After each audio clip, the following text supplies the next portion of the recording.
Në një konferencë për mediat, kryedemokrati Sali Berisha ka folur për rinumërimin e votave, duke theksuar se PD nuk e pranon legjitimitetin e zgjedhjeve. Ai tha se nuk pengon asnjë nga kandidatët që kërkon transparencë dhe që do të mbështesë pa asnjë lloj paragjykimi. Berisha theksoi se pavarësisht mbështetjes, ai nuk ndan të njëjta dyshime si ata. Do ta kenë të qartë të gjithë shqiptarët se qëndrimi i parë, numër 1, i Partisë Demokratike dhe Aleancës për Shqipërinë madhështore është ky. Nuk pranojmë legjimitetin e këtyre zgjedhjeve.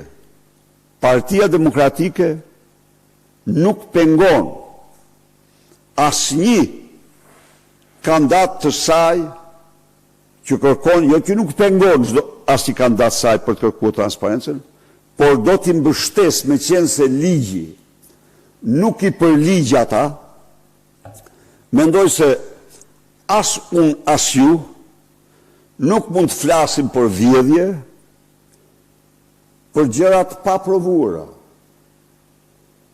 Ata që dyshojnë se u janë devjuar votat, ata ne u themi u mbështesim për transparencë, por kjo nuk vjen se partia ndan dyshimin e tyre.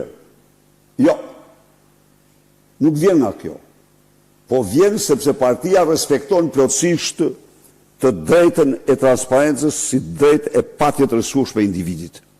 Mëtej Berisha tha se Partia Demokratike nuk aplikon standardin e socialistëve që është huan menjëherë zërat e kandidatëve që kërkuan rinumërim.